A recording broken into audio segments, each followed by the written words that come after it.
We'll have the folks that joined right at 9 or earlier teleporting into the room, and then we'll give a couple minutes. That right there is a hard no.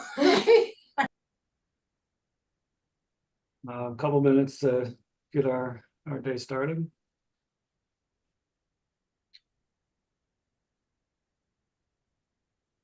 He could try to submit it without us.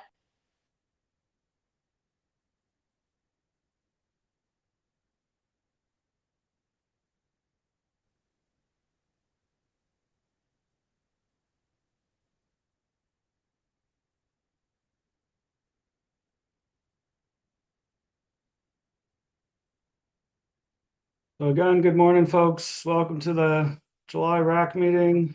We'll just give another minute or two for people to make their way in.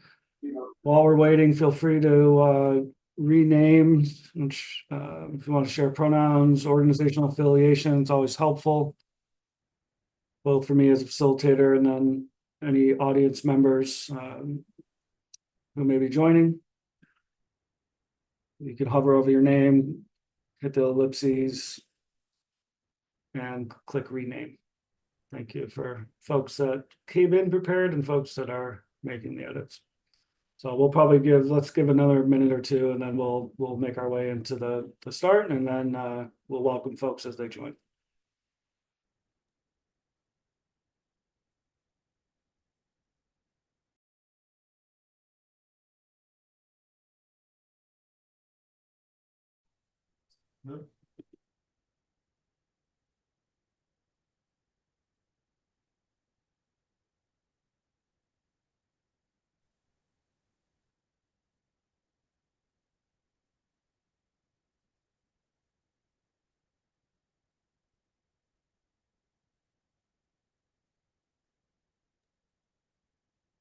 Well, we're at 9:03. Why don't we slowly work our way in, and we'll welcome folks as they come into the room together. So good morning. Welcome to our July Oregon Housing Needs Analysis Rulemaking meeting.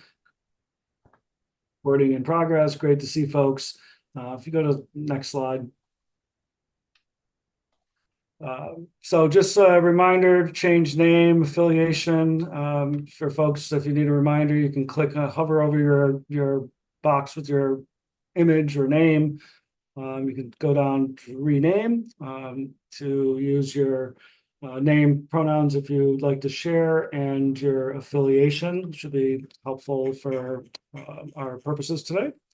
I'll walk through our agenda if we go to the next slide.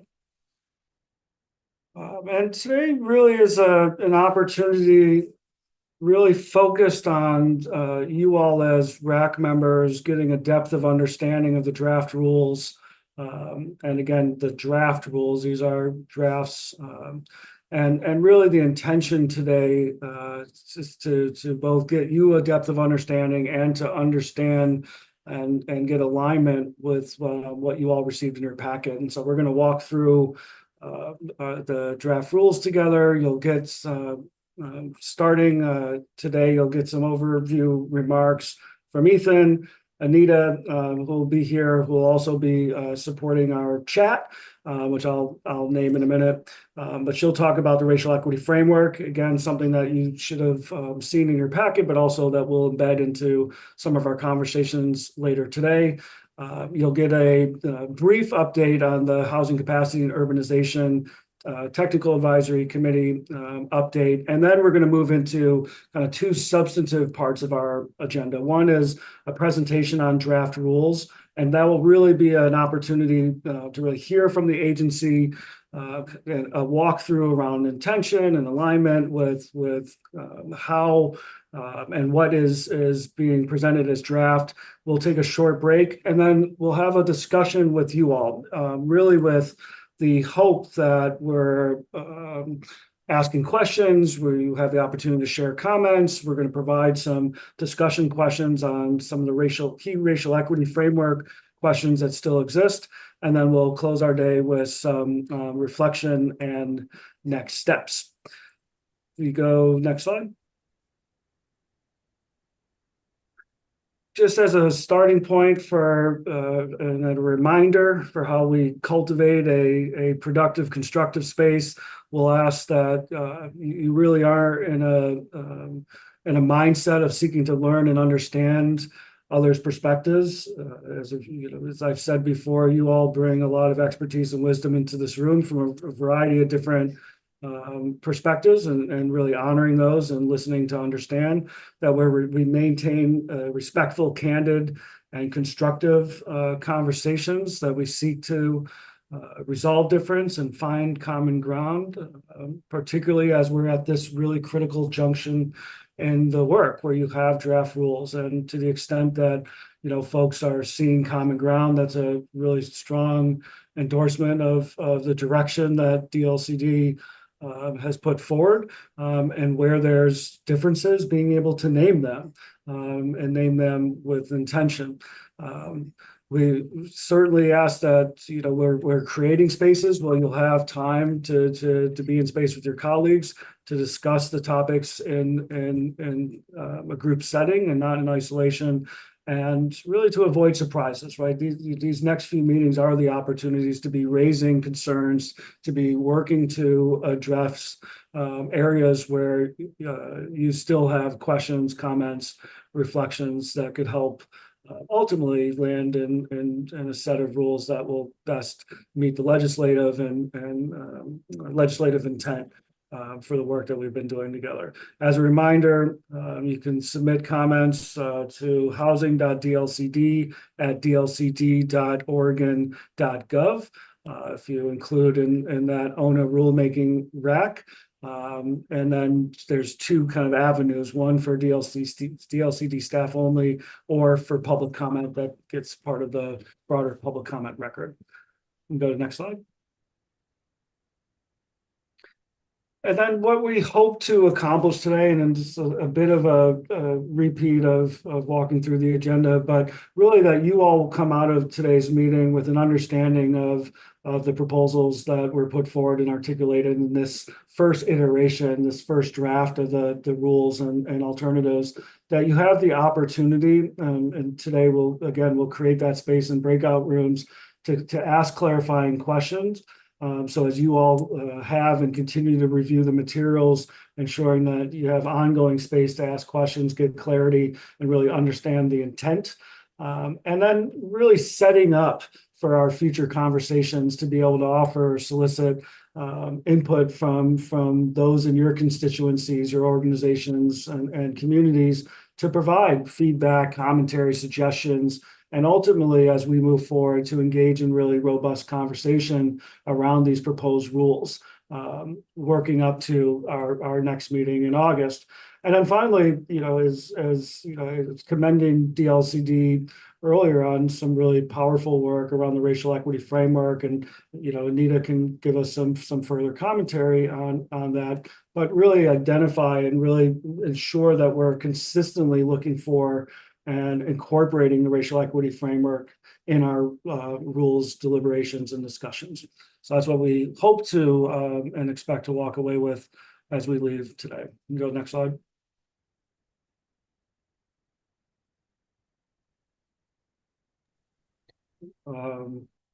Is this Ethan? Are you saying all this stuff? So why don't we take down the slides? We'll do some roll call and then I'll pass it to you, Ethan, if that's okay. That work? Okay. So let's do a roll call for folks in the room. I imagine we've hit critical mass at this point, so I'll just go in the order that I have on my roster, and if you could identify by saying here or some mechanism to let us know. Look at Alan, I see you popped right on screen as I'm going to say your name, Alan Lazo. Good morning, everyone. I'm Alan Lazo, the Land Conservation Development Commission. Okay, thank you. Alan Hines. Thank you. Anna Molina. Here. Thank you, Anna. Ann Kelly.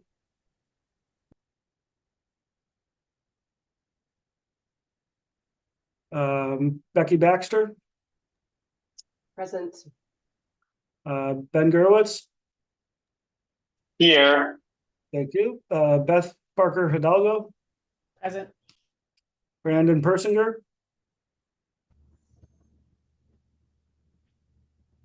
Brandon Schrader. Here. Brian Rankin, Here. Brock Nation, Here. Casera Phipps, Here. Chantal Avenso, Here. Dana Hicks, Here. David Madison, Good morning. Here. morning. Melissa Gertler, Here. Garrett Pryor, Garrett Stevenson, Here. Gloria Sandoval, Holly Kearns, Jessica Blakely, Here. thank you, Jim Johnson, Julia Metz, Here. Kelly Glenn, Kathy Wild, Here. thank you, Kelly Hart, Kim McCarty, Here. thank you, Lindsay Hutchinson, Here. Lucia Ramirez, Here. Matt Cunningham, Hello, good morning. morning, Mary Kyle McCurdy, Here. Mercedes Elizalde, Michael Rock, Miranda Batesshell, Here. Patricia Diefendorfer, Good morning. Here. Thank you. Rachel Mori Bidu, Ryan Vandenhoof, Present. Richard Rogers, Here. thank you, Samantha Bear, Here. Sean Hobbs Waters, Shane Kwiatkowski, Shannon Vilhauer, Here. Ted Reed, Tara Wilcoxon, Here. thank you. And then I know Ariel couldn't be here, Jim McCully, I am here. thank you, Jim. Did I miss anybody who is here that I didn't name?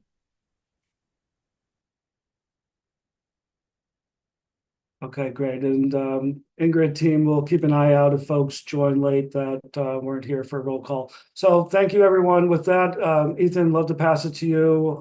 Provide some opening remarks. Thank you, Ben. And hi, everyone. My name is Ethan Stuckmeyer. I'm the manager of the Housing Division at the Department of Land Conservation Development. I am really excited about today's meeting. Today is for those who have not been part of a rulemaking advisory committee before or been through a rulemaking process, this is a kind of a shift or change in the rulemaking process with draft rules out there, and they are draft. We begin to have those conversations about policy refinements, rule concepts, language, wordsmithing. All of those things are what we will tackle through the rest of this rulemaking process. There's of course policy conversations therein, but really the focus is on the words as they're put on the paper in front of you in your meeting packets and materials today and moving forward.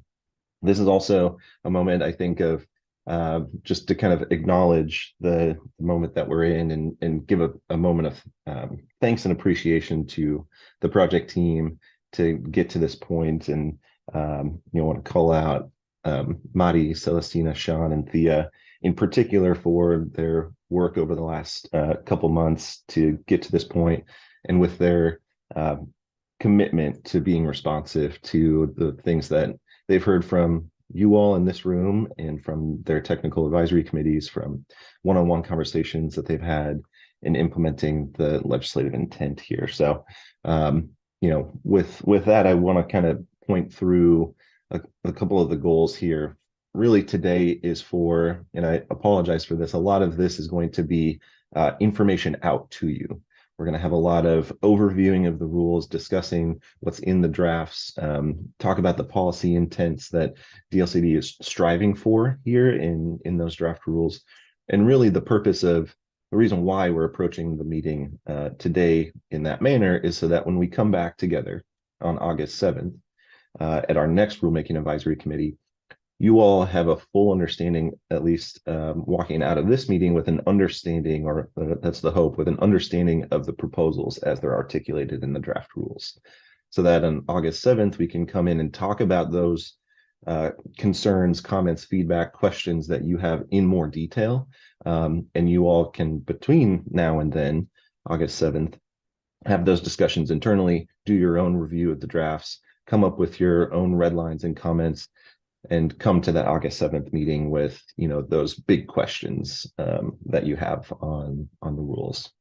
If we could go to the next slide here, that would be great. I wanted to offer a couple updates here. So, we've got some meetings on the calendar that are coming up soon. Obviously, I've mentioned that August 7th meeting for the Rulemaking Advisory Committee. That's meeting number 6. We'll talk, like I just mentioned, talk about your feedback in detail during that meeting. That's going to be a huge discussion type meeting in August.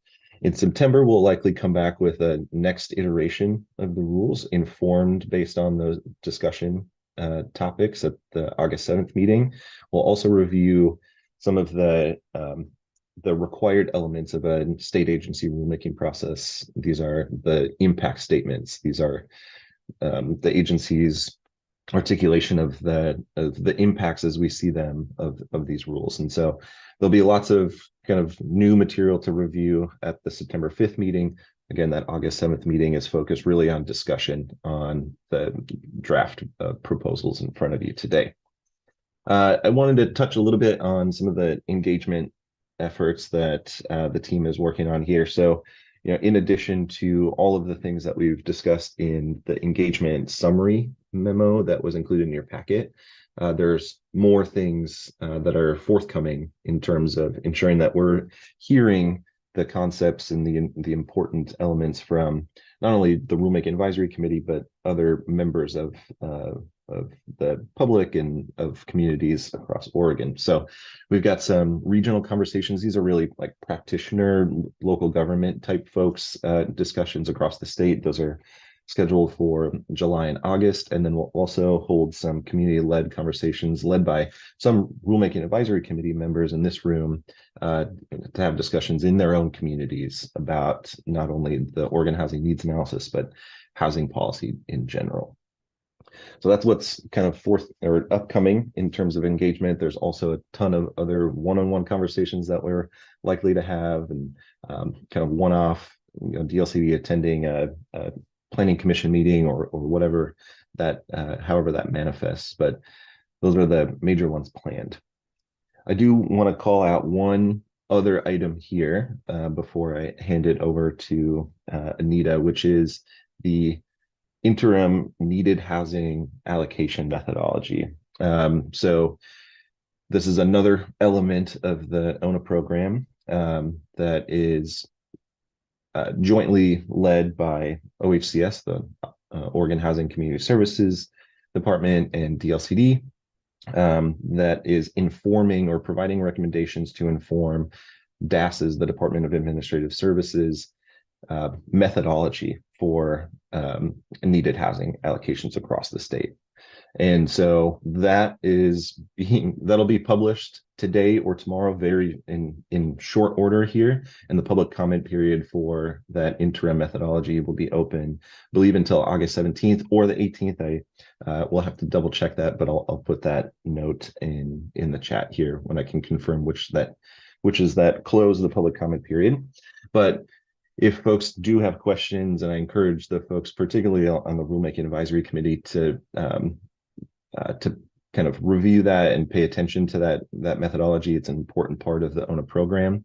And so if you do have comments on the methodology as it exists in its interim state, feel free to email the housing.dlcd email address with those comments. That'll inform the recommendations that DLCD is putting forth to the Department of Administrative Services by the end of this year. So that is all of my updates, I believe, and I will hand this off to Anita. Thanks, Ethan. Anita, dive in. All right. Well, hey, thanks, Ethan. Hi, everybody. Anita Kailani Yap, and I am part of the project team. I am here to support the RAC and also as a racial equity advisor. Before I get started into the racial equity framework, I also want to mention that I'm going to be monitoring the chat. So if you all have some questions, you may not have a chance to get in line to ask it verbally. And some folks I know are maybe more comfortable typing in their comments. Those will go directly to our project team. And so I will kind of share that out too. Ben and I are going to work on that facilitation. So feel free to do that too. And we also will capture all of that as part of public comment and public record. So just note that I'll be doing that, and I'll do the best I can if there's a bunch coming in. But I just want to set that up that I'll be your chat person. And next is to go through, I know we've done this in every meeting, and I really appreciate that we are centering the racial equity framework for decision making. And to start out again, much thanks to Commissioner Chair. I think you're chair now, right, Alan? Alan Lazo? No, I thought you were. And for leading this framework, the commission developed this last year, and they're really intentional about wanting to build this in, and especially with the housing component, this is the first time it's being used.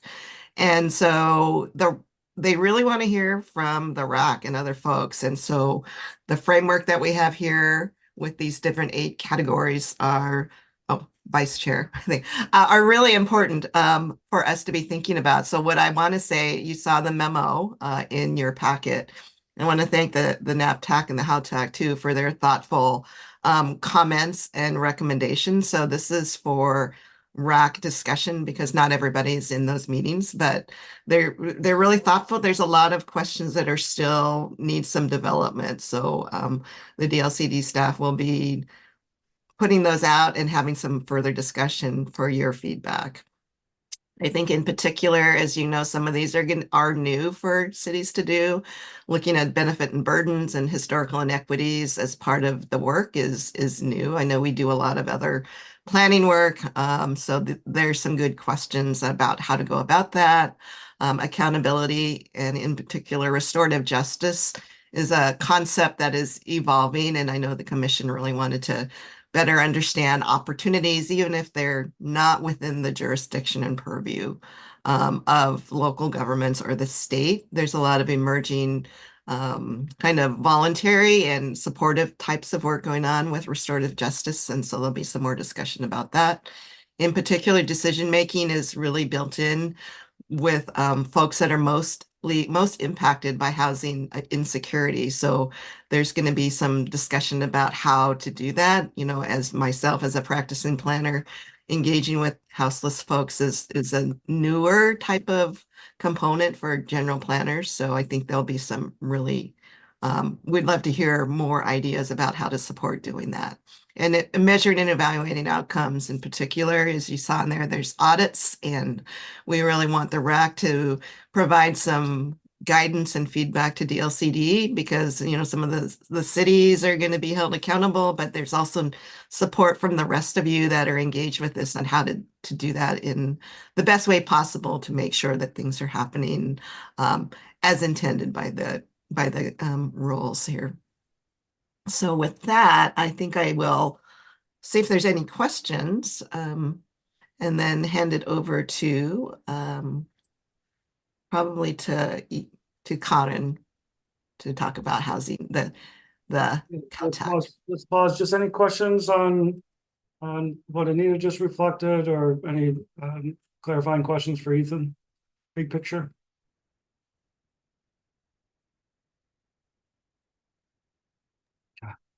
Not seeing any. Karen, housing capacity and urbanization. Provide an update. All right. Good morning. Buenos dias. I see we are right on time with our agenda, spot on. So I'm going to keep that up. I'm going to be pretty brief here. In my effort to be brief, I also just want to ground folks because this committee, the technical advisory committee around capacity and organization, will be bringing in draft rules next year. So as we look back to these months where we introduce you to the topics we've been talking about, I want to provide enough opportunity for you all to feel grounded in that, and we'll come back to you with greater detail. I think I gave an update last time we met from our TAC meeting in May. We've had 2 meetings with our committee since then, once in June and one last week. And last week, we really got into development readiness. In June, we got into development readiness. And what does that mean? So there's a statutory definition, and under that definition, 3 different components to that. When we look at land that is annexed and zoned for housing, what does that look like in some of our counties that are also doing Goal 10 planning work in addition to being required to do the ONA required analysis of strategies and capacity, and held accountable to those legislative requirements. And what does that mean for unincorporated communities, urban unincorporated areas within those counties, whether that's metro or a coastal county of Tillamook? Thinking about readily served, what does that mean within that definition? What is a threshold for readily served as far as adjacency and proximity? But then we got into discussions about financial commitment. Is it readily served when it's fully financially committed?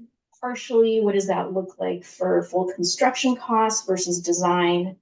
And then understanding the concept of encumbered, whether that's fully or partially encumbered, to what extent does that get counted or inventoried as readily served?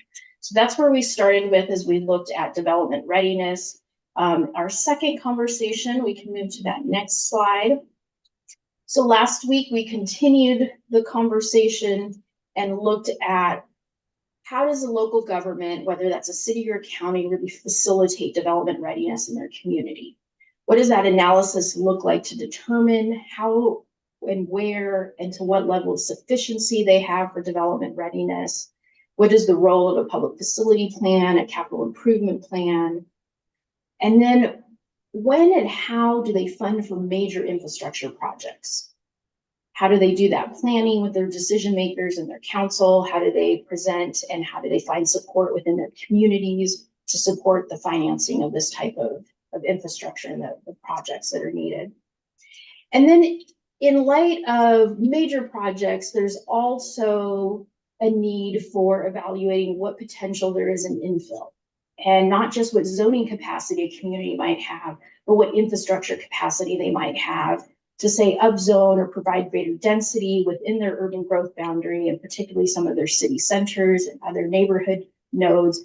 But what if infrastructure is within a technical proximity of a standard practice within the industry, but not sufficient proximity or capacity to really be proportional the investment that is needed for the development that's about to take place? So you can see we're way in the weeds now with our advisory committee. We will be coming back to you and keeping you updated on these conversations. And like I said, I just wanted to touch and ground folks as we think about next year. You'll be looking at draft rules around these subjects of development readiness, capacity, and other urbanization topics. Ben, I'll hand it over to you, but I'm open to any questions if folks have something high level at this point. That's awesome. Thank you, Karen. So to Karen's question, any high level questions?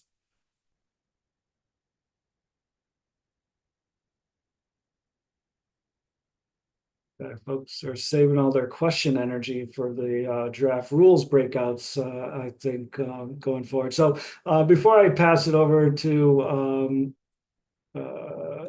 so Beth, I'm seeing your comment, so just lifting that up. With documented disabilities, planning is inclusive. I think it went to everyone, so just lifting up. When planning for housing development is inclusive, utilizing the whole community approach, you cast a wide net and are better able to ensure greater diversity and inclusivity in the process. Could be the city leading and or participating in a social services advisory council, for example. So thank you for naming that. So before we jump into presentation of draft rules, let me just kind of outline kind of the logistics for how we're going to spend the next couple hours. So we're going to do, you're going to get about 30-minute and 30-minute on NAPTAC and HOTAC overview. And so this will really be some grounding in the draft rules. Of course, you had the opportunity to look through in the meeting packet some of the content, but you'll get a presentation out. We're not going to hold space for questions during this portion of the agenda, but rather really utilize our breakout rooms in a smaller group setting to answer questions for clarity, to share comments that are coming up for you. And as Ethan laid out earlier, right, between now and then really getting in August, being able to dive into more of that real kind of the wordsmithing piece. But for today, you'll get that presentation, and then we'll move into breakouts where we will have space for questions, for comments. And then I'll come back and give a little bit more guidance when we get to that place. But we'll get about an hour of presentation. So bear with us as we kind of work through some of these draft rules in depth. Then we'll take a break and go into our breakout rooms. So let's dive in. Who's going first? Who's leading us off on the presentation? That's me, Ben. Yes, Molly, jump in. Sounds good. Thank you, Ben. And good morning, everyone. It's great to be in community with you all again today. It's been a minute, so good to see a lot of the faces here and then everyone who's part of this effort. So thank you, thank you. Again, my name is Mari Valencia Aguilar. I use she, her, they pronouns, housing planner with the department, and I get the honor of co-presenting with my colleague Celestina Teva. We'll be overviewing the draft organ administrative rules related to the needs and production technical advisory committee scope. So before we dig in, thank you for that slide change. I do want to kind of quickly remind everyone exactly what the charge of the Needs and Production Advisory Committee is in relation to Goal 10. Here on your screen, you can see a graphic depicting the elements of housing planning as obligated or outlined in Goal 10. Goal 10 aims to provide for the housing needs of all community members across the state, and the ONA policy was adopted to further fulfill this goal. And the areas within needs and production, so the NAPTAC, really are critical in this regard. Those focusing on kind of grappling with a framework that cities can develop to translate their allocated housing needs and production targets into specific housing types, characteristics, and locations, as well as integrating the affirmatively furthering fair housing principle and the associated fair housing planning frameworks into the housing production strategy. So a big tall order, and we Celestine and I will outline exactly how we've brought the discussions that we've had over the last few months with regard to these two major areas forward in the housing production strategy report. And apologies for my video. I'm blurry. I see it blurry on my end. Hopefully it's not blurry on your end. It looks a little odd. Yikes. So bear with me. If we can move on to the next slide, please. Before we dig in, I just want to highlight a few of the kind of resounding key themes that came out of our discussion. We'll be flagging to you all how we incorporated this feedback into the draft rules as we overview those with you. And there's lots of key themes came out. These are just sort of the ones that come to the top and have, a direct nexus with the rules in a very impactful way. So the first being, we heard a lot of desire for the housing production strategy to include ways for cities to address not only current discriminatory harms or inequities, but also historical harms. And this was a comment to or feedback to kind of ensure that the HPS program ensures cities are including meaningful actions, but also to support good racial equity work in this framework. We also heard extensively about a critical need for community engagement at all stages of the housing production strategy, kind of report development, and really a call and emphasis to meaningful engagement. We also heard that some cities across the state already do some sort of fair housing planning work, and proposed to staff, recommended to staff that we leverage this work in this production strategy program. Lastly, we heard a call for a balance between flexibility and prescriptive requirements, and an emphasis here that cities know their local context, so allow for that flexibility, and also how can the state, step in to offer further support. So what we are proposing here as a first draft preliminary, and excited to hear reactions and continue to refine with you all, is how we're hitting the mark in here, or how we can continue to further refine this collectively. So if we can go on to the next slide, I just want to make a final note before I dig into the overview of the rules. And this particular item is related to the racial equity framework. We heard a call for from this group. We heard a call from the NAPTAC. We heard a call from the focus groups that we engaged as part of this process thus far, for a consideration for restorative justice to here in the housing production strategy program, or in goal 10 generally. And on the slide here is the definition of restorative justice that was provided to us by our amazing Anita Yap with Multicultural Collaborative, who worked in partnership with the Commission to develop the racial equity framework. It offers a definition of what really is intended by restorative justice, which is included in the framework. And really at the heart, if we look at this definition, and I want to make sure we're kind of, as I pose this question to the group, and you lean into this question either in our discussion or through public comment, or in the NAPTAC space.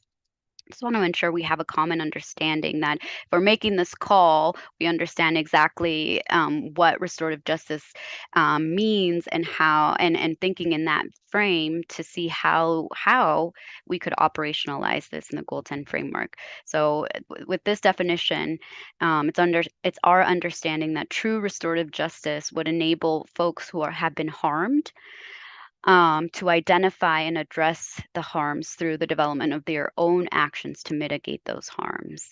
The program itself is not set up in this way. So this question so you'll see that we have not, draft rules does not operationalize this feedback. However, I'm highlighting it here so that we can all lean in and see if and continue to see how to operationalize this call.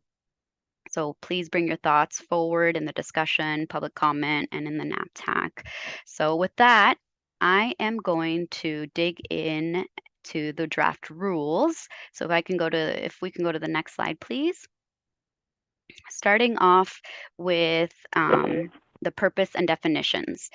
Here we did amend this we are proposing amendments to this section to kind of ensure that we are aligning with the new ONA policy, that is the paradigm that we're in under Goal 10. And so really, these are technical fixes to ensure that the ONA policy is embedded in the way that the rules will operationalize the policy. So you'll see language that speaks to the allocation from the ONA methodology, the allocation of housing need and production targets here in the purpose statement. You'll see a direct nexus with the affirmatively furthering fair housing mandate. And you'll see now a reference and reflection of the new housing acceleration program. In the definition section, there's multiple new key terms that coincide with these kind of new elements that were established through the ONA and established through the charge specifically of the NAPTAC. So if we can move on to the next slide. Thank you. I'm going to move us now into the next kind of section of the proposed rules and specifically talk about the contextualized housing need. Here is one of the major components of the Goal 10 framework that was amended to significantly to ensure alignment with the ONA policy and operationalizing the work that the NAPTAC has done under the two topic areas. The contextualized housing need, I'll note, is an existing element in Division 8 rules. It currently lives within the housing production strategy kind of elements of the division. And really the analysis here, the element is intended to be a comprehensive contextualization of a city's housing need. We're in the ONA paradigm, so cities are no longer, projecting their own local housing need and working in that manner. Instead, the state provides an allocation of housing need and production targets to address over a 6 or 8 year period, depending on their cycle for their housing production strategy requirement. The ONA also provided new elements to support this contextualization, including the statewide provided housing production dashboard and the statewide provided equity indicators for cities to rely in this contextualization. So we did a reorganization of this particular element of the housing production strategy program.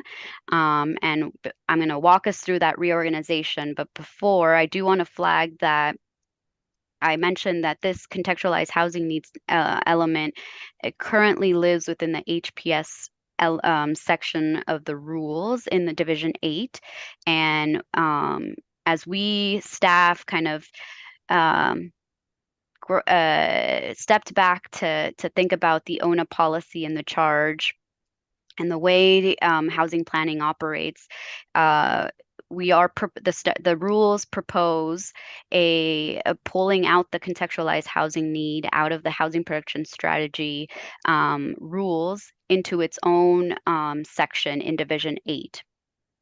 And it is standalone such that the contextualized housing need is a prerequisite to both the housing capacity analysis and the housing production strategy.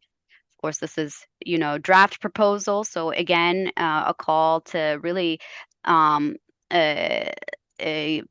in and see if this is the approach that makes sense. And of course, happy to hear alternative considerations necessary. But really, the intention here was to ensure that the intent of the ONA of housing production, affordability, and choice is really seen across all elements of Goal 10. So that is the intent here. So with that being said, I think that we can, I feel like we can talk about the reorganization in 3 different sections. So I'm going to walk us through what is proposed in draft rule. The first section that is outlined in the contextualized housing need and this reorganized proposal is what is called the inventory and evaluation of local conditions. This element is intended to outline quantitative and qualitative data needed that a city needs to kind of inventory to contextualize allocated housing need and production targets. So you'll see included in here is rules that formalize the dashboard, the production dashboard, the equity indicators, and existing data already outlined in rule. So staff, we kind of overlapped crosswalked those new elements of the ONA with existing rule and tried to ensure that there was streamlined and eliminate duplications. I also want to note here that we draft rules clarify the importance of qualitative data in this contextualization. So on this slide here, you see community engagement. That's what we mean.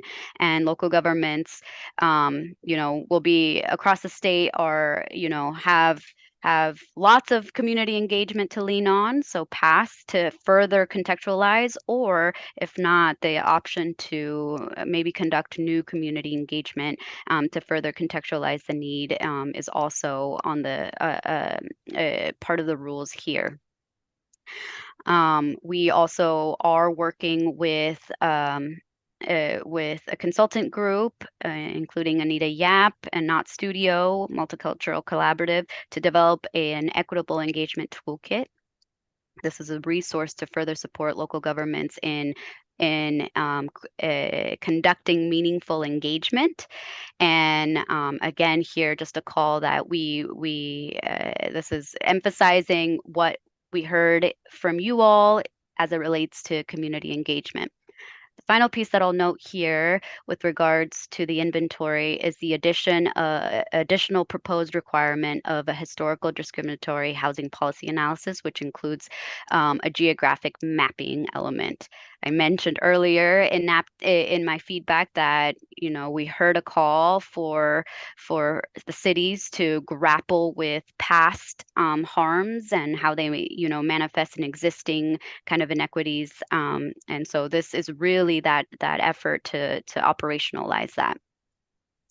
The second element then within the contextualized housing need is a new proposal that is kind of notably the biggest kind of line that we can draw in the NAPTAC scope of integrating affirmatively furthering fair housing into Goal 10, and this is the establishment or the draft proposal of a fair housing issue area analysis, which includes the six fair housing issue areas that the NAPTAC grappled with.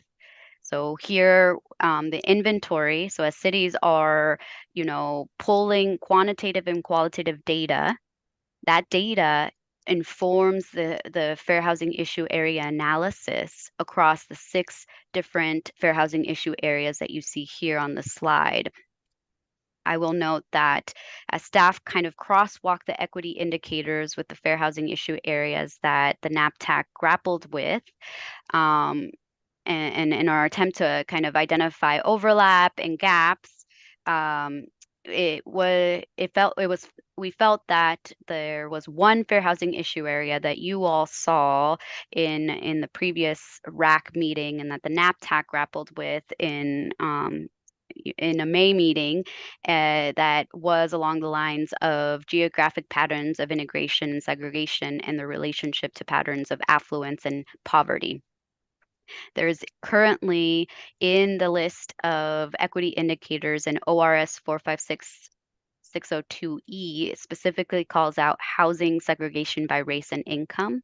So those two so we felt it covered this particular fair housing issue area, that draft fair housing issue area, by this equity indicator. However, it's a draft proposal. So again, a call to lean in, even a flag to lean in here, NAPTAC specifically, and RAC, of course, if a direction is wanted and welcomed, of course, about whether this is the right approach.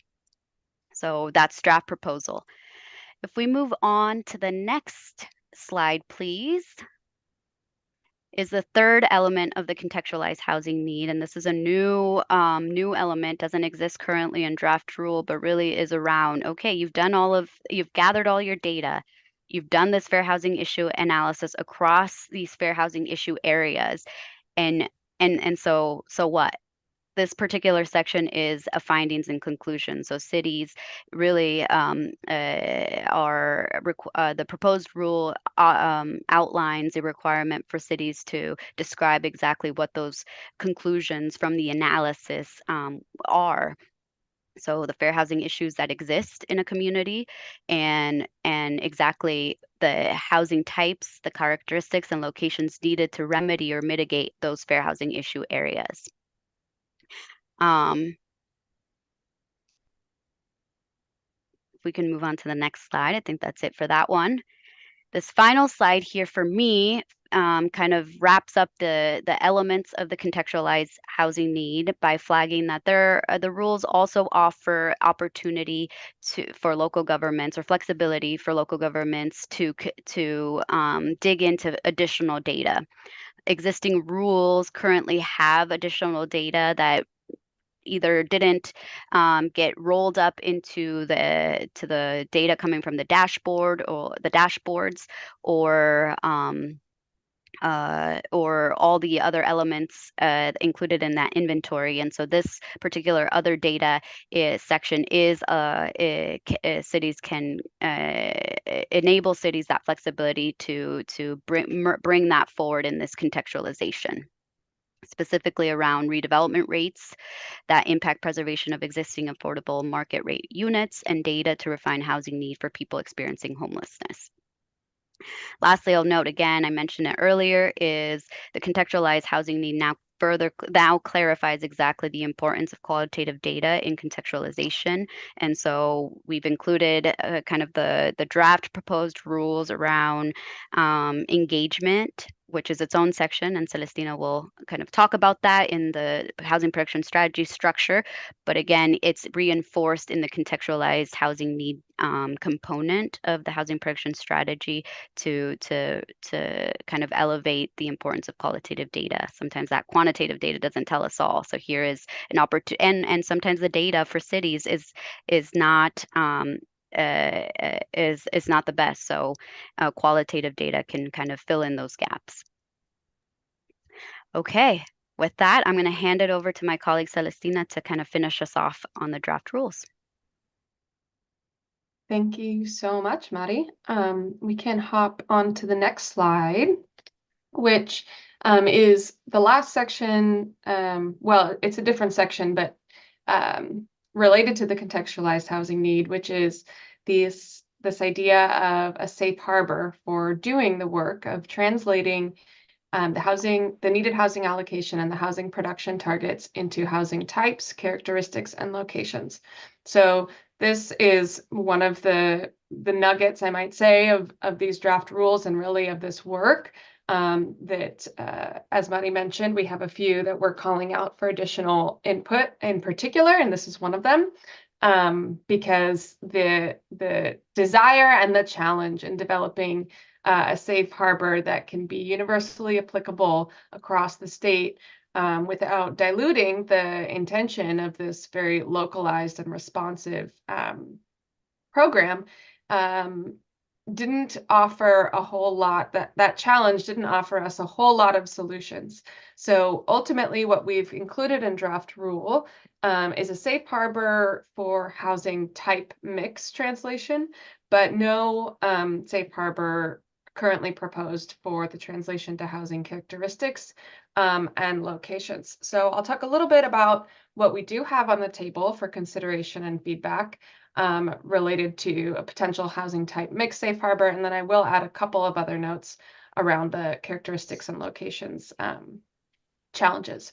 So we pursued quite a number of potential pathways for safe harbors, along with consultants and of course you all in the NAPTAC even getting pretty specific on inviting suggestions or recommendations for what that might look like. And ultimately, what we've got in front of you is a housing type mix with minimum percentages for that mix of attached multi-unit housing, previously commonly referred to as multifamily housing, and middle housing, which is a model for a safe harbor that actually already exists in Division 7 planning, which applies currently to the metro area. And so the idea here is to, again, in the name of a safe harbor, provide a pathway that jurisdictions can rely on to be compliant with their planning, that then that we can all have a sense that really is meaningful without completely universalizing this translation. And the best way that we came to do that is to go with a way that it's already been done. So in terms of the actual percentages, I should say that currently in Division 7, middle housing is not called out as a housing type that must be planned for in the safe harbor mix. But of course, because of recent legislation and where the program is now, that's being added in. And we did also incorporate feedback here, which is to address middle housing as a collective group of housing types rather than to prescribe in a safe harbor or otherwise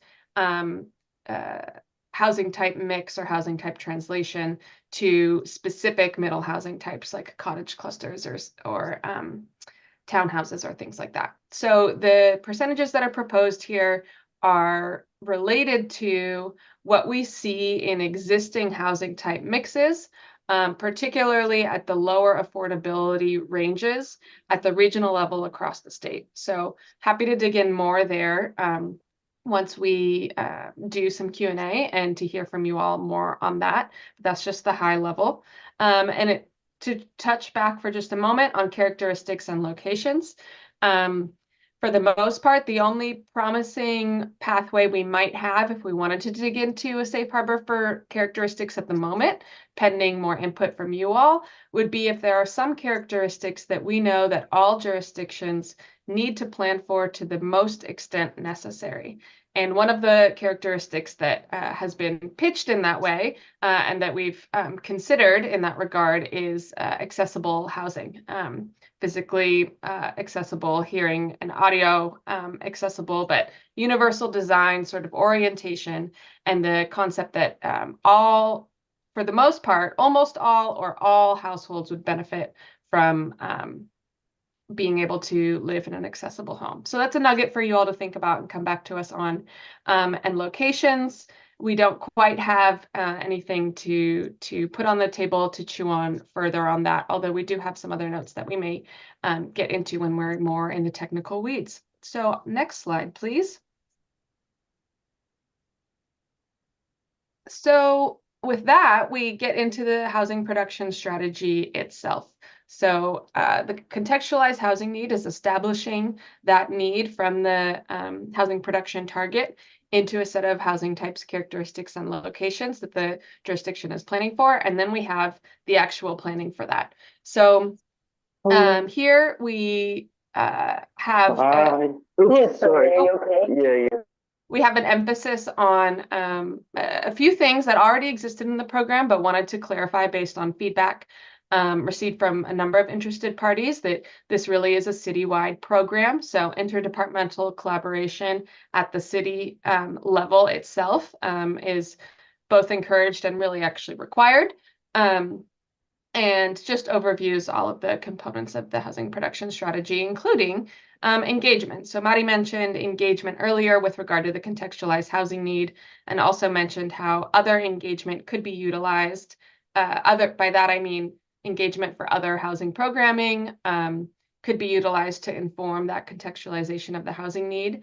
And while that information is still relevant and still can be used to do some analysis for the action selection in the housing production strategy,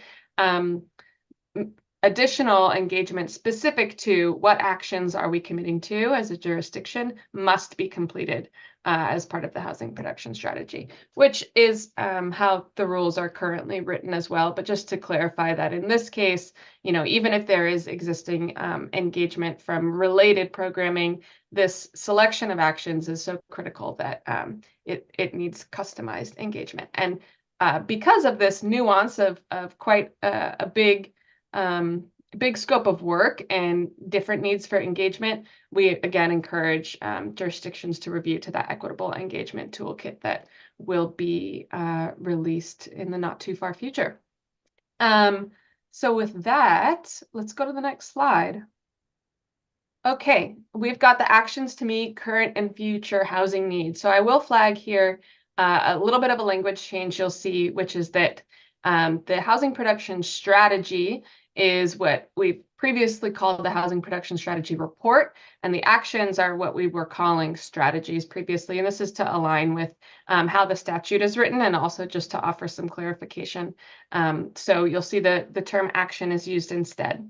So this section is kind of a consolidation of what's already in the program, but it brings a couple of different sections together, streamlines them, and really emphasizes that each action should have a pretty holistic understanding of why it's being selected, what need it's trying to serve, and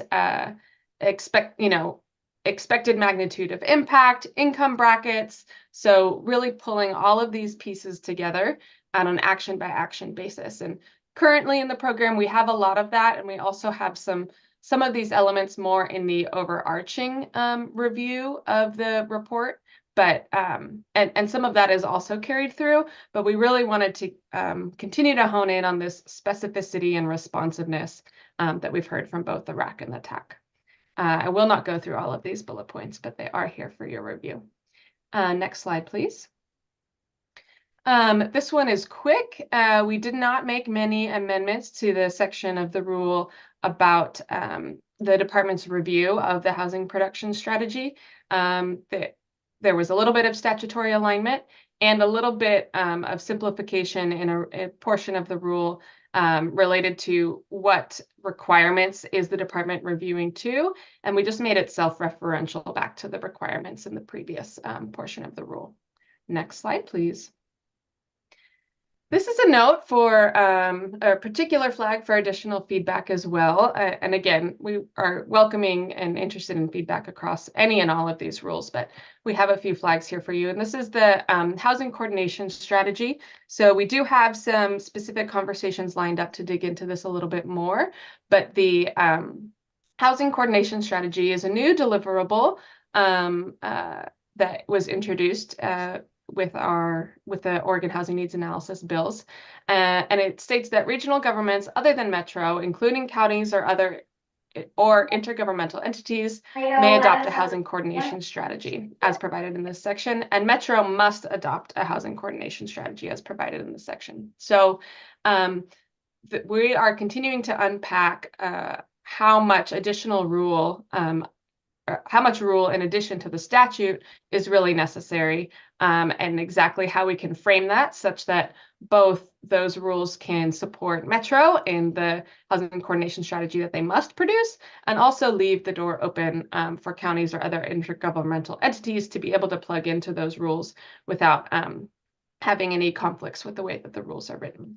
So that's a placeholder for now that we're going to continue to unpack and are interested in feedback on. Next slide, please.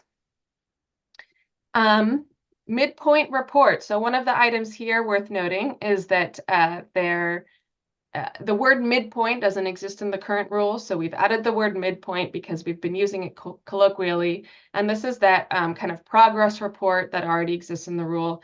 And really here, some amendments do exist, but they're minimal in the sense that they're just integrating and aligning to the other parts of the program and carrying it through to this progress report moment. So that's a few terminology adjustments like strategy and action related to the HPS program, and the word midpoint, calling out the fair housing issues and needed housing types, characteristics, and locations. And then also referencing the housing production dashboard and housing equity indicators, that those will be referenced and reviewed as, or that cities should reference and review those as they're putting together their midpoint report, so that we can continue to use these statewide data sources as part of our progress tracking.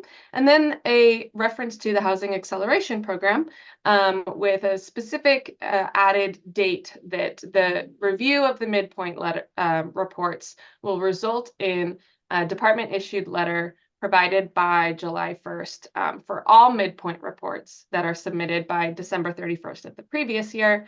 And that is the time at which, if a jurisdiction is referred into the acceleration program, it would be in the midpoint review letter where that would be provided. So looking forward to thoughts on that as well. Next slide, please. Very few amendments here on a couple of sections. There's an existing section about restrictions on housing tenure that is in that binary owner-occupied and rental framework. And so that has been amended just to include a variety of tenure types, as discussed both at the RAC and TAC and focus group and other engagement level. And then we just added housing production strategy deadlines into the section of rule that notes the housing capacity analysis deadlines for clarity. Only a couple more slides here. Just worth mentioning that there are a few sections that you'll notice are left untouched without adjustments suggested at this time.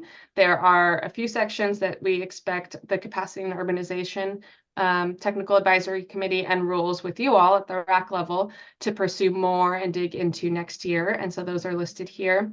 And there's even a section that appears to be, fully applicable as is, and is currently not under consideration for revision pending any other input. And that's the clear and objective approval standards section. And lastly, we have a few sections proposed for removal. So there's a regional coordination section, which may sound similar to a housing coordination strategy at the regional level, but really the existing regional coordination section is about local governments identifying their housing need within partnership with their regional partners in coordination. And because local governments are no longer identifying the quantified number of homes needed or affordability brackets, because that's all done with the Oregon Housing Needs Analysis, this section is proposed to be removed. And then there's a second section that is essentially obsolete because clear and objective requirements that are now in Oregon Revised Statutes 197A make it so that this exception that was allowed is really no longer allowed. So just some technical cleanup there. So thank you all for sticking through us with that. We're going to transition. We're about halfway through, and we're going to go to the housing accountability rule walkthrough.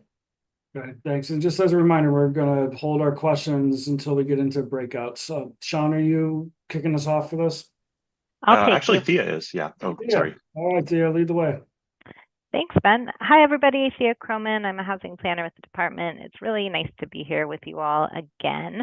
And I am just going to briefly sort of re-ground us all in the context of the Housing Acceleration Program. Yeah, quickly. I just got a note that the recording was stopped. Could we just double check? And now it's saying it's being recorded. Ingrid, are we good?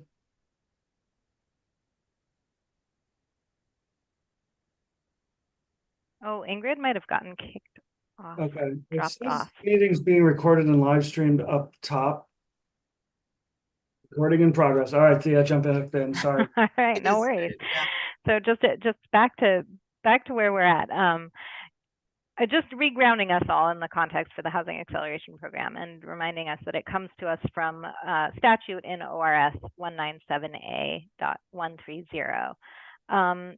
Essentially, like recognizing the myriad barriers that cities face in stimulating housing production, this part of the program is like a course correction to the Goal 10 process, with the goal to ensure that DLCD and cities take actions that are within their control to facilitate production, affordability, and choice, which is language that should be familiar to you all at this point. So this will be a new subsection of rule built into the Housing Production Strategy Program with the intent to really clarify and codify the principles of 197A.130, which you see over here, add a sharper focus to like partnership, support, and accountability. We can go to the next slide. So the statute outlines the DLCD obligations. You all are familiar with it, so I'm going to sort of blaze through this pretty quickly, but they begin with a determination of the lowest performing cities in regards to housing production and affordable housing production, as well as certain other delinquencies. DLCD is then required to refer some cities into the program and lead an audit of the barriers in those cities to housing production, affordability, and choice. And finally, DLCD has to outline an agreement with each city that's in that program that addresses the barriers that, again, are within the city's control, and to coordinate with partners to address those barriers that aren't. We can go to the next slide. So over the many rack and tack discussions that we've had leading up to the draft rules, a few central themes have emerged that y'all will be familiar with. There's a general acknowledgement of the limitation of resources, both at DLCD and at city levels. And in drafting the rules, members have really named a tension between how sort of best to prioritize those. There's an agreement that affordable housing and equity concerns require a more significant investment in order to really understand those barriers. But at the same time, there's a hope that the support and accountability structure within this program can reach a wider breadth of cities. So that's something that we've heard reflected and we hope is reflected back in this new set of draft rules. We also heard a tension between a hope for programmatic predictability on the one hand, and also a recognition that local context really matters. Similarly, there's sort of a balance needed between prescription and flexibility, something that Mari also brought up, for how cities address the barriers in order to really do so in a meaningful way, in the most meaningful way to those cities. And finally, the rack and tack discussions really highlighted a need for partnership across agencies, with a recognition that there are a lot of barriers that are not within a city's control. And there's a hope that the acceleration agreement can act as a catalyst for coordination. We heard that a lot from many of our partners. Next slide.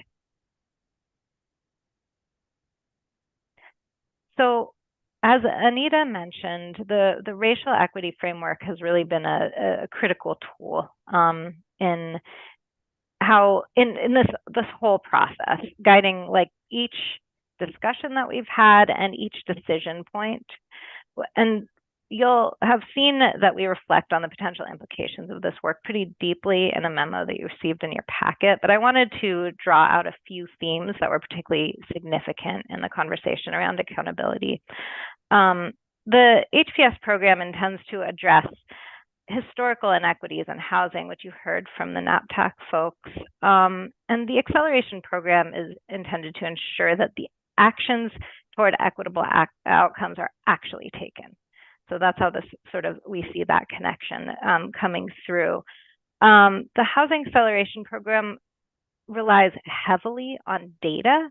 And as we've worked with OHCS to establish those collection tools, it's really become clear that the state falls short on the ability to develop metrics that really describe the full reality of the housing shortage for marginalized and protected members of our community. So that clarity around those needs, around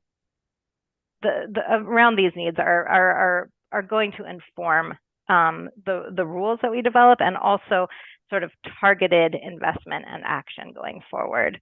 Finally, I just want to call out that this accountability program formalizes a requirement for the city and the state to really actually act on in response to impediments identified to housing that disproportionately impact some members of our community.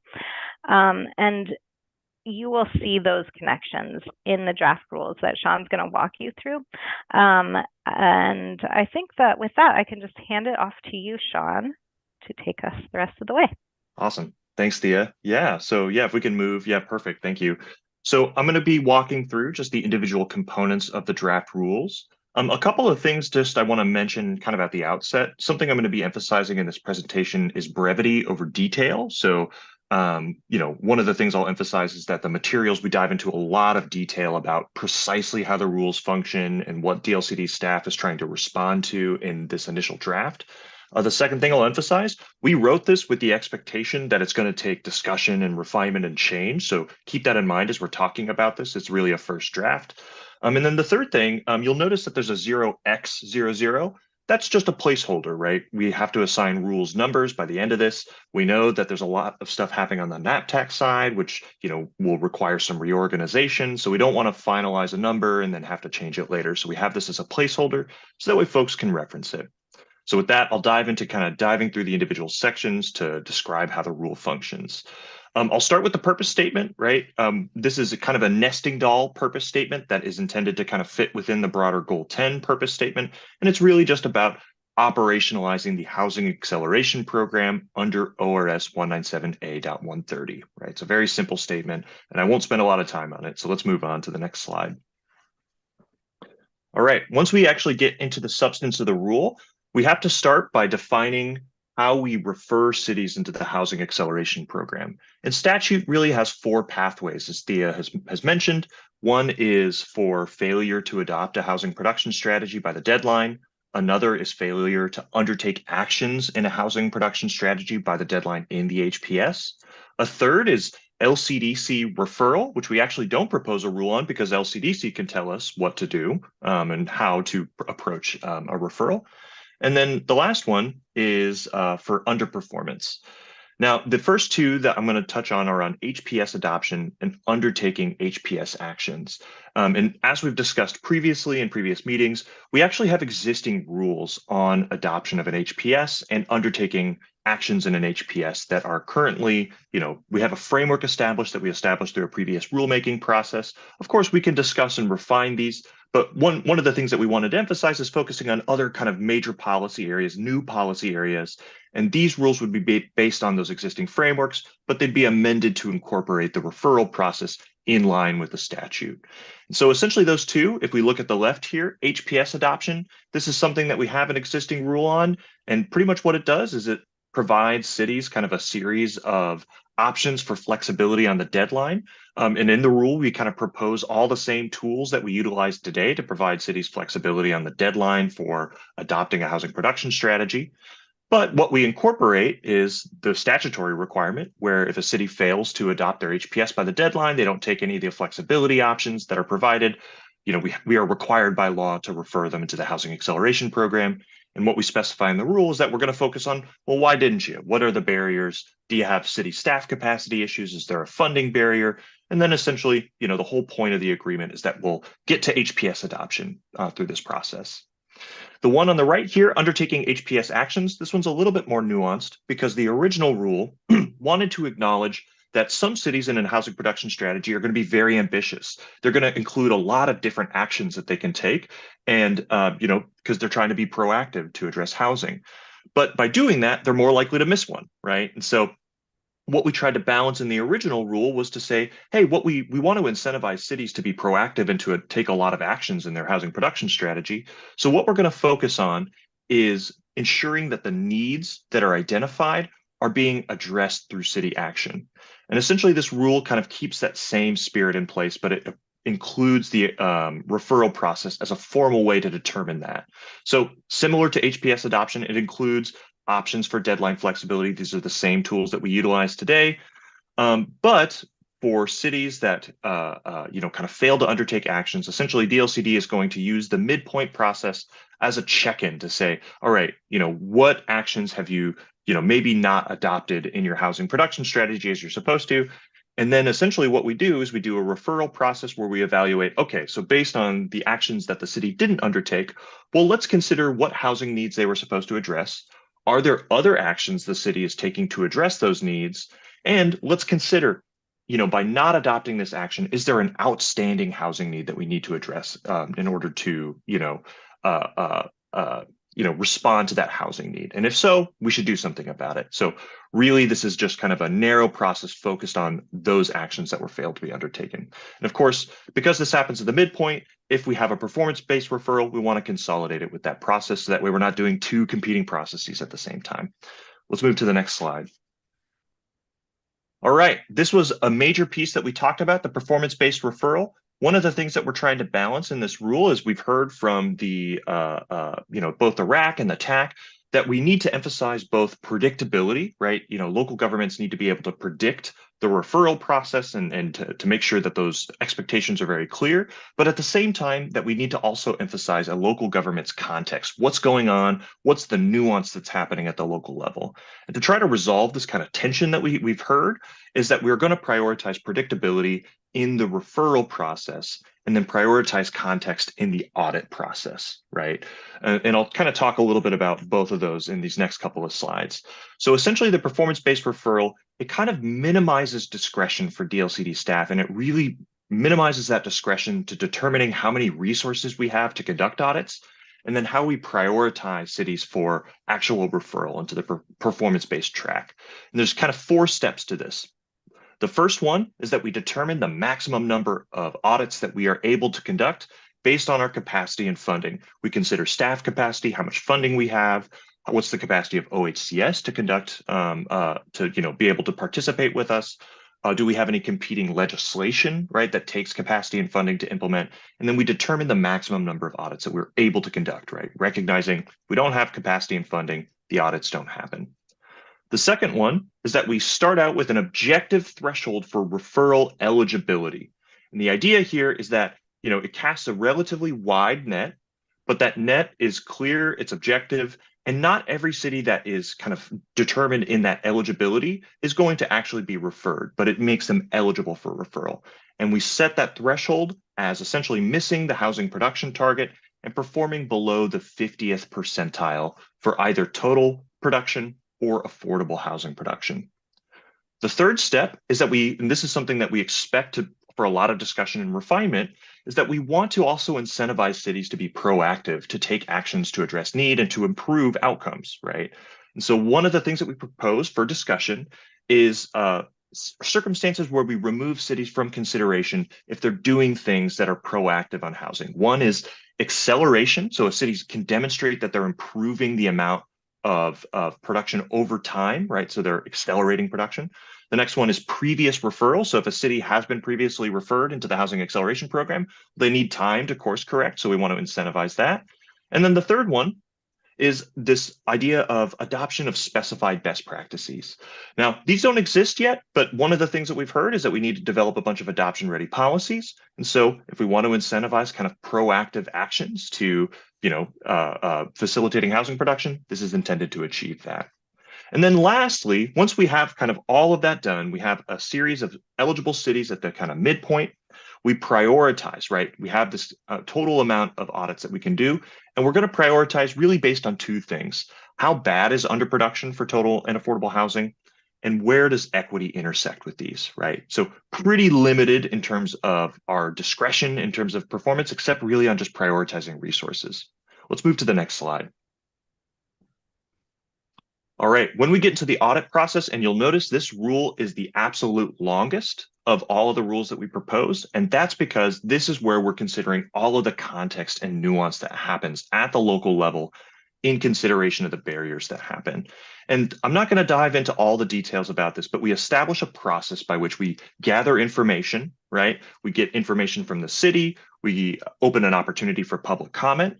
For comprehensive audits, we do additional engagement and coordination. And, of course, where we cannot get all of this information in one place, we'll utilize the best available information, but we need to have this information to understand the context and nuance of what's happening at the local level.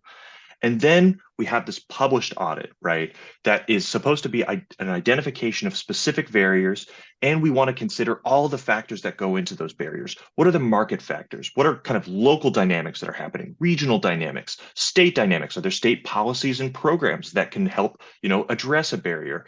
And essentially the idea is we're considering for any given barrier that's identified in the audit process, what is the range of things that contribute to that barrier? And then also what we include in the rule is this idea that for any barrier that we identify, if there are kind of local actions that can help address that barrier, we provide a menu of options to the city. So like, if you have a barrier related to land availability, there's a lot of different ways that you can approach that. And the audit should include those different approaches, right? So that's something that we kind of embed into the rule as part of the audit process. Again, high level context here, just recognizing the limitation on time. We can talk more about the details as we get to breakout groups. If we can move to the next slide.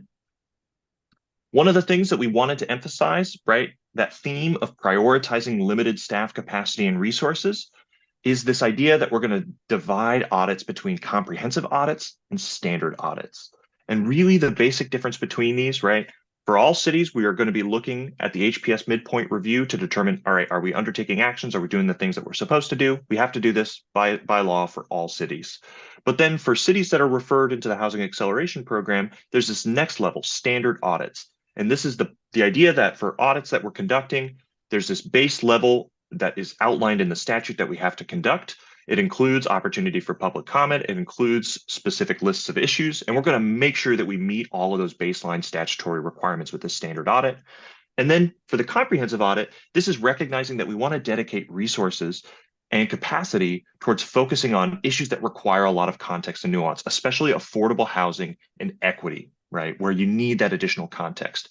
And the major difference here is that there's a heightened expectation for staff to engage in additional engagement, DLCD staff to additionally engage with members of the community, partners, all that type of stuff, and that we're doing more mediation and coordination with state agencies, resources that might intersect with various issues, right? So these comprehensive audits, these are where we're diving into a lot more detail on what's going on, what the context is, and that we prioritize that for affordable housing and equity in line with this kind of direction that we've received to prioritize limited staff capacity. All right, let's move on to the next slide. This is where we get into the housing acceleration agreement, right? So the statute says, DLCD, you have 6 months to conduct an audit. You have to publish an audit of barriers. And then once that's published, you have another 6 months to enter an agreement with a city to determine what you're going to do about it. And you have responsibilities in this housing acceleration agreement. And one of the things that we've heard in the rack and tack is that we need both flexibility, but also guardrails, right? To make sure that, there's options for addressing different barriers, but also that we make sure that, that there's kind of specific parameters to ensure that actions are meaningful and that they actually happen. And so what the rule kind of sets out, right, is, obviously some of the statutory responsibilities.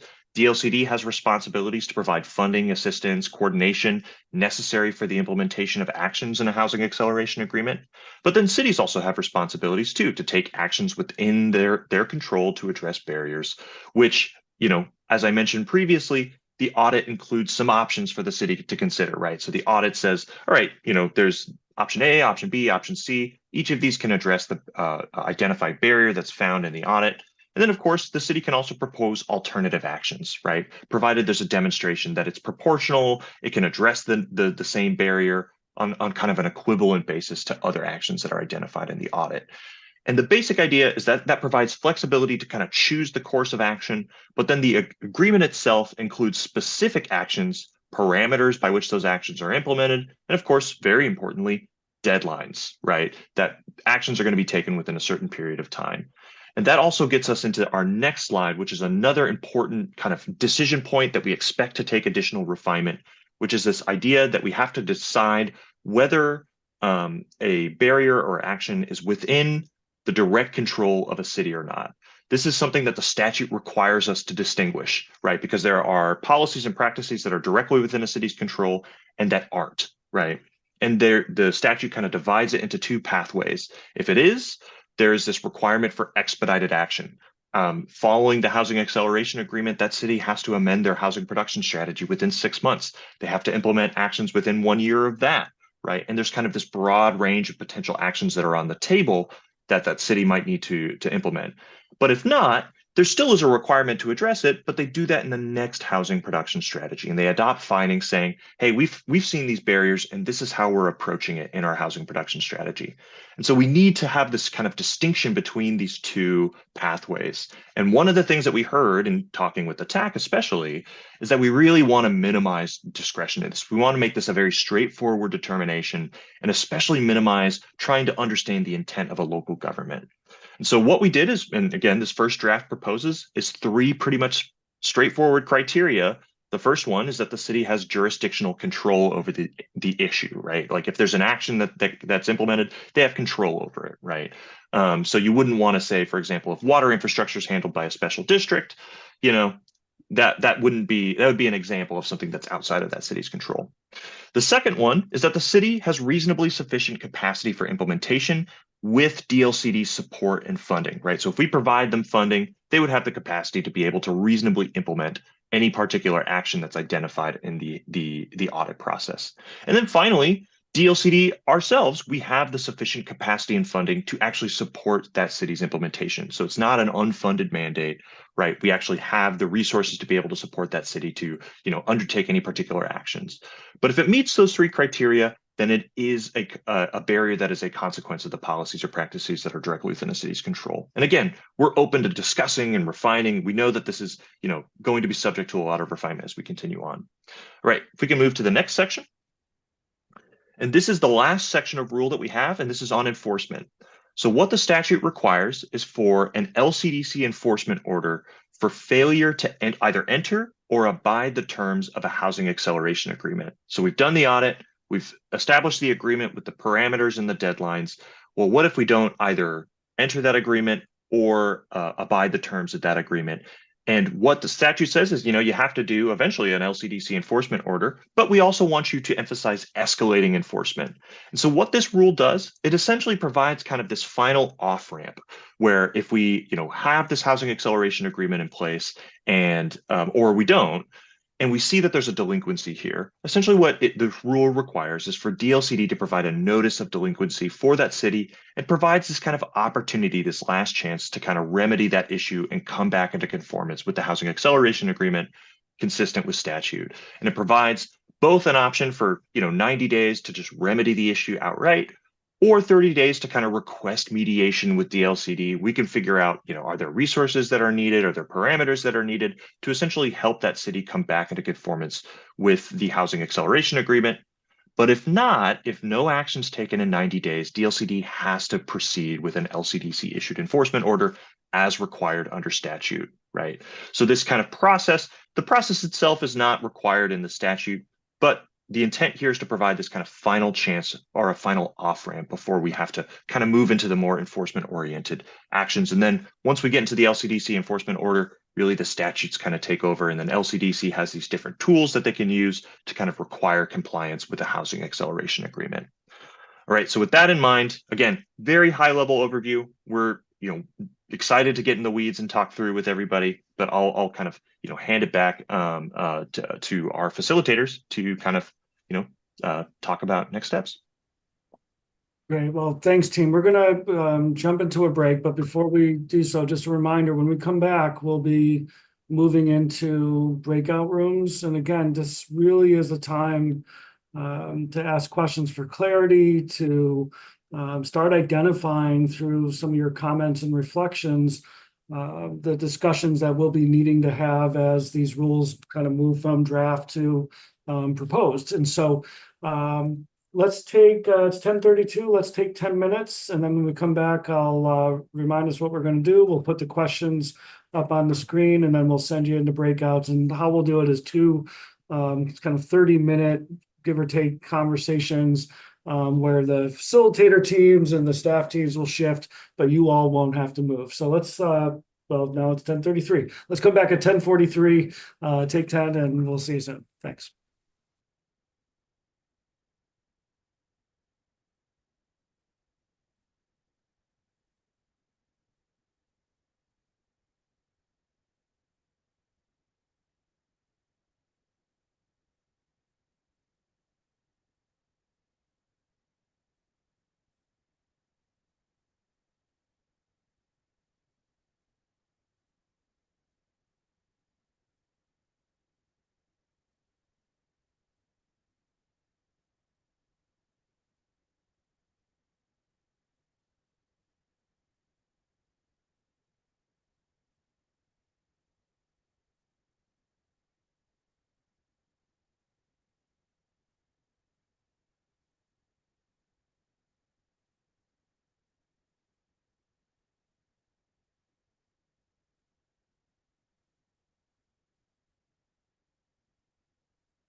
Well, welcome folks back.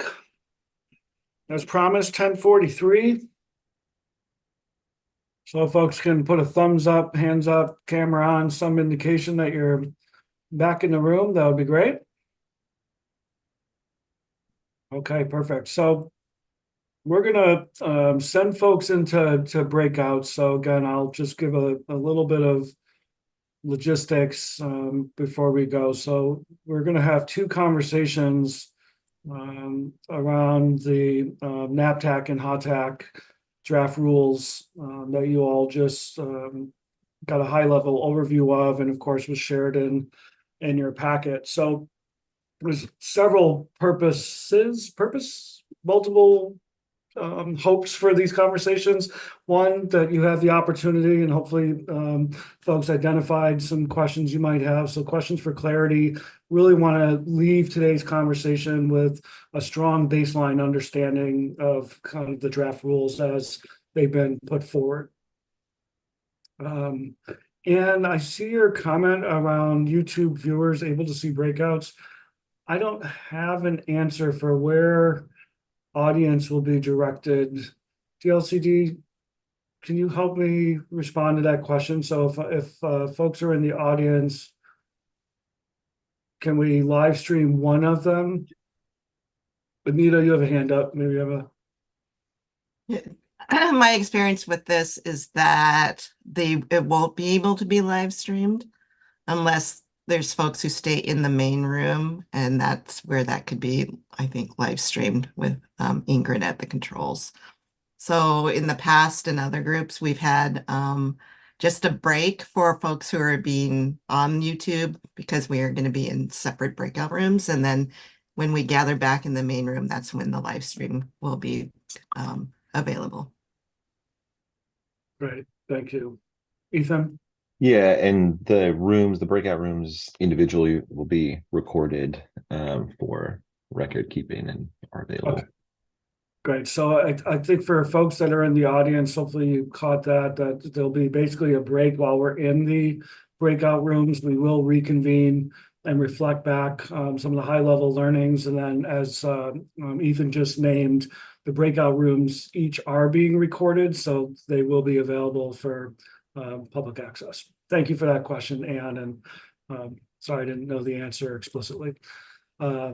So again, facilitating and clarifying questions, identifying issues. And this is an opportunity, again, we're not trying to get into the wordsmithing today. We'll talk about some of the mechanisms for input that you all will have as we close today between now and our August meeting, where we will be diving more in depth to kind of really specific areas, but identifying the places and spaces where folks are going to want to have more deeper conversation at our next RAC meeting will be really important. So for our facilitators, we're going to really try to keep you out of like this word versus that word, but really identify areas that we'll want to focus on.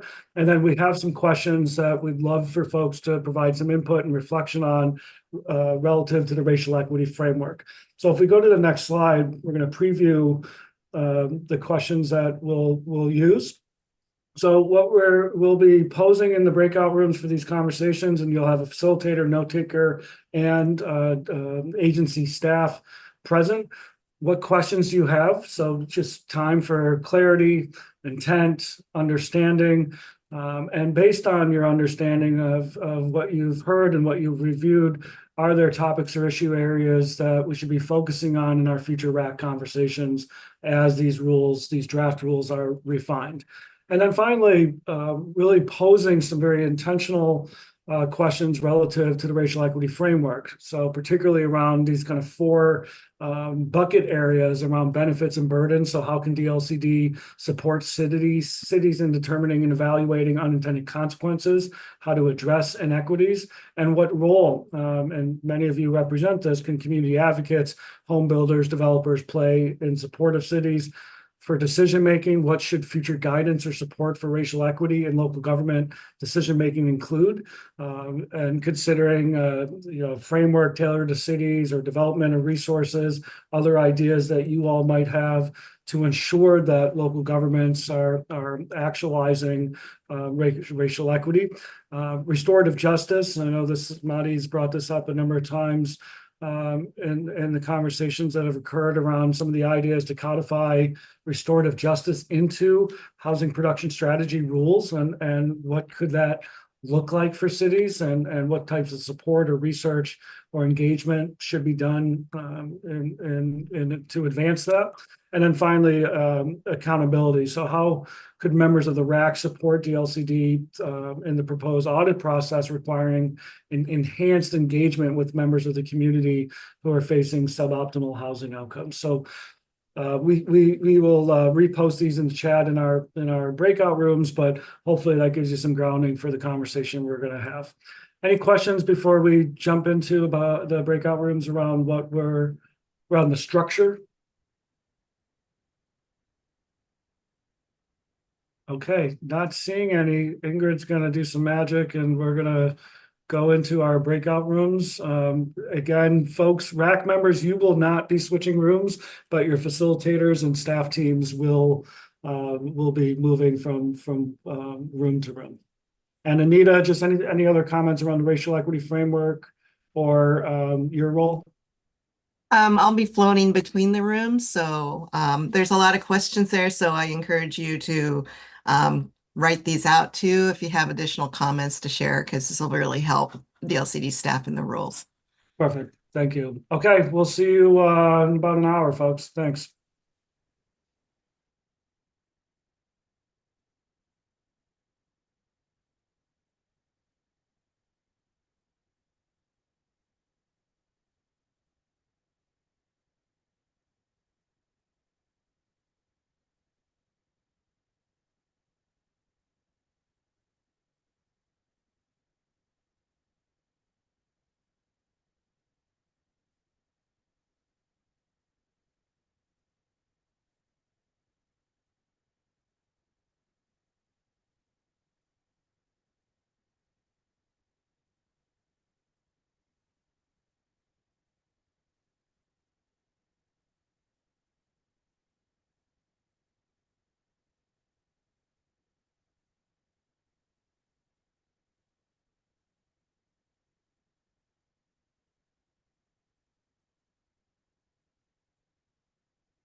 Deb, I wonder if we move to the first breakout room. Can we move ourselves or does somebody have to put us there? I think. Okay, how do we do that? And so I think someone needs to assign us. Yeah, hold on, I'll work on it. No, I think we can actually, if you open the breakout rooms tab, Yeah. you can just join a room. Oh, I see, join breakout. Yeah. So what room am I going to now? We're going to room 1. Yeah, Deb, we're going to room Guys. 2. Nice to see you. Do you see that, Andre, under more buttons, there's a join breakout room. On mine, it's under more. It might Am I just going to room 1 or room room number 1. 2? Room 1. I can't go to room 1. I'm not allowed. Oh, me either. Okay. Yeah, Ingrid, we're both assigned to room 2. Okay. We don't have the option. Thank you.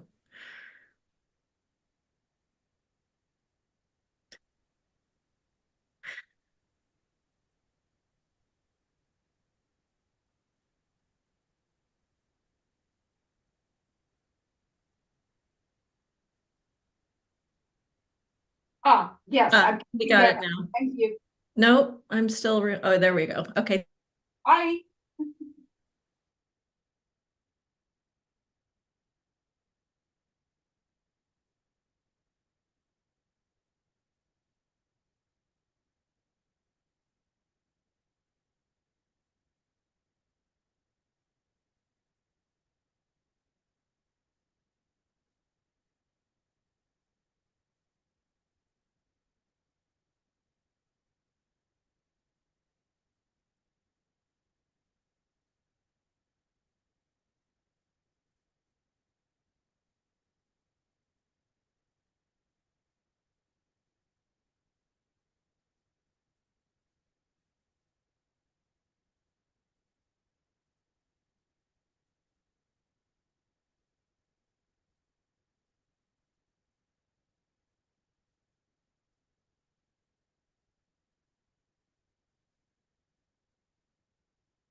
Okay, are we finding ourselves? Folks will continue to make their way in. Successfully navigated from room to main room. Okay, well, welcome back. People still come in. I think folks mostly have found their way back in. So thank you, everyone. Maybe we'll provide a few minutes for just some very high level, just immediate reflection. So maybe Deb, I'm going to put you on the spot as a starting point. Then I can reflect a little bit. Anita, I'd love to hear from you, and then any of the DLCD staff, if there's things that are top of mind for you. Recognizing we had note takers, we recorded both of the breakouts, so there's a lot to digest based on the conversations. But let's start with just some high level reflections. Yeah, high level reflections. Really appreciate everyone sort of dialing into this. I'd say generally, my impressions are lots of questions about the existing proposed safe harbor around type mix, what it means, how it could be used, where it came from, maybe if questions about whether it could be made better, and then potential impacts on various real estate markets around the state, and just concerns around that. And then I'm sure I'm missing some big pieces around that. There was also a few requests, I think in both groups, comments around a desire and maybe disappointment that there isn't a safe harbor for locational aspects of contextualizing housing need. And it sounds like maybe some of our RAC members have specific ideas about how that might work, and a desire for NAPTEC to dig into that some more. I think there was a one sort of interesting comment that came up that will need some additional study is the contextualized housing need document itself. How does it get acknowledged? When does it get acknowledged? Are we setting up sort of too many steps in a process to acknowledge it for HCA, because HPS has different has a lesser requirement for that. How does that work? So just sort of functional, operational piece to puzzle out. I think those are the bigger pieces. Also, just a well of really good ideas, and also concerns and smart thinkers that will definitely need a place to weigh in on specifics. And I know we have that tool, but I've assured them that they'll have that opportunity. So. Awesome, thanks, Deb. So I'll reflect very high level, and then there's many more things that I'll miss than I'll capture. But some of the themes that I really kind of heard and took away. One is just the clarity of expectations on the onset, and kind of a philosophy of getting it right at the first, right from the bat, right? So building in best practices and having clarity around those best practices or model practices and what those are. So you are doing the work before you ever get to an acceleration model. A lot of consideration around what's in the control of cities, and the importance and role and relationship of DLCD facilitating coordination with other actors and agencies and other bodies that have influence and impact, including just the broader realities of the market. Some concern and comment around DLCD as an agency's capacity to do this work, right? And the level of effort that it takes to do comprehensive auditing and capacity building with and for cities. Was kind of a broad concern shared. And I think an offer, at least from one individual, say, let us know how we can advocate to ensure that the resources are in place to be able to actualize and implement the work.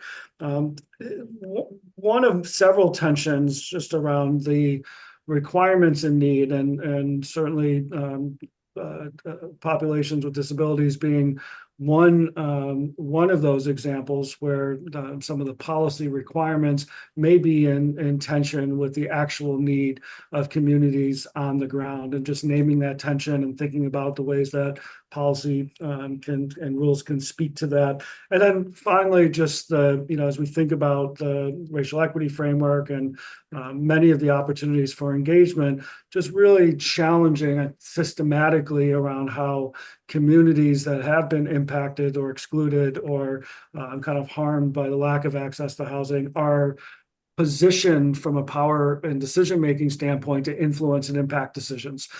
So I feel like there was some really high-level themes that were really powerful and a number of very specific elements that folks raised that will be great fodder for future conversation. Anita, I'd love to pass it to you if you have any high-level reflections, and then I'll ask DLCD staff if they have reflections before passing it to Ethan.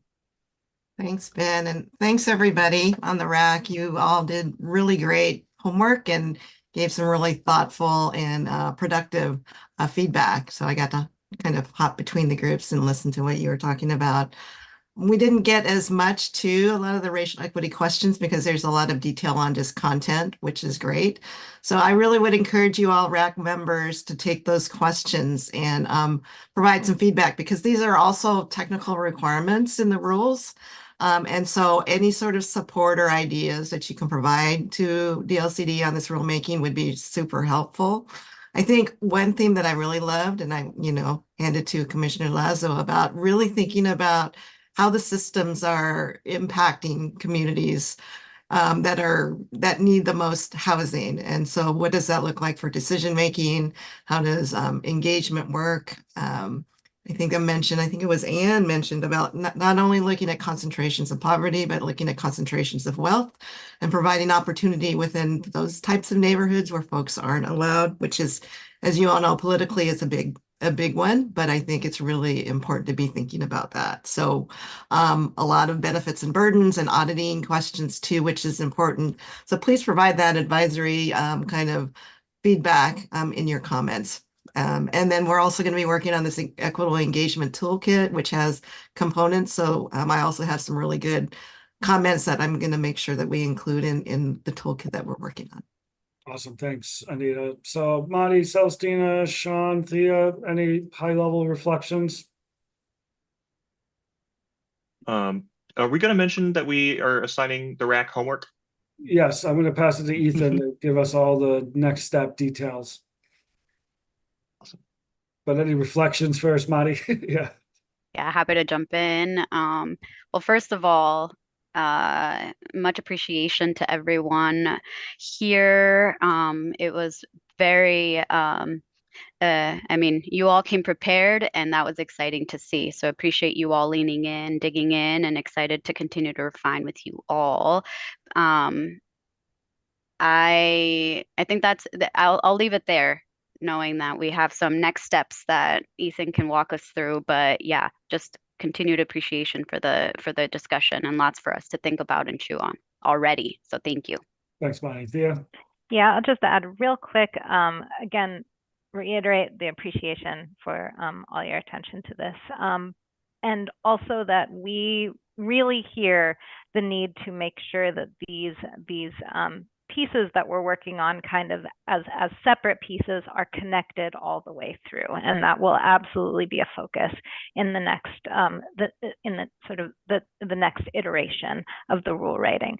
So appreciate your attention to that, and any elements that you can bring up to us that you're noticing but don't hold together, we would love to see.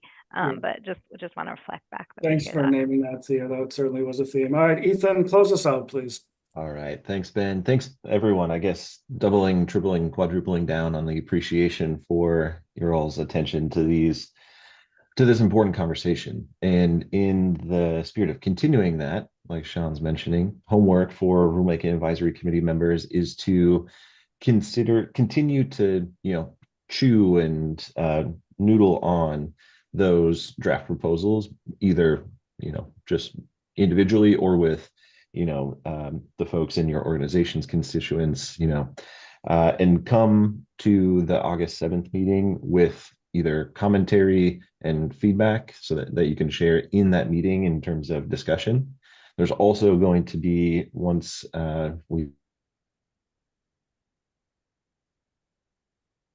Oh, I think, is it just me? Am I back? Yep, you're back. Okay, sorry. Once we take a little beat to review all of the commentary and get the RAC meeting survey out, there'll be an opportunity for you to, or that'll be a place for you all to provide those kind of like line item changes, those commentaries, those pieces of feedback in that survey And you're always free to email the housing.dlcd@dlcd.org or dlcd.oregon.gov. There we go. Email address with any feedback and commentary. So we have multiple streams of providing feedback to us on these draft rules. We'll come back in August 7th, do that deep dive conversation. September 5th will be the meeting that you'll likely see a second iteration of these rules based on that feedback. So, we are moving very quickly towards the refinement stage of this process. So I hope you caught all that. And I apologize for the noon little glitch here, but Yeah, well, he said you did it again, but we'll send out reminders, but you got some actions in front of you. August 7th is going to come pretty quick. So we'll make sure you have all the tools and resources, but this is kind of moving into the deep dive. So hopefully we met our objective of clarification today. And with that, I'll just say appreciate y'all as a facilitator. It was fun to be in the room as an Oregonian. I'm super excited about the work that you all have contributed to and what we're producing here. So much love, everybody. Have a wonderful day. Appreciate everyone's time and energy. Thanks, Ben. Bye.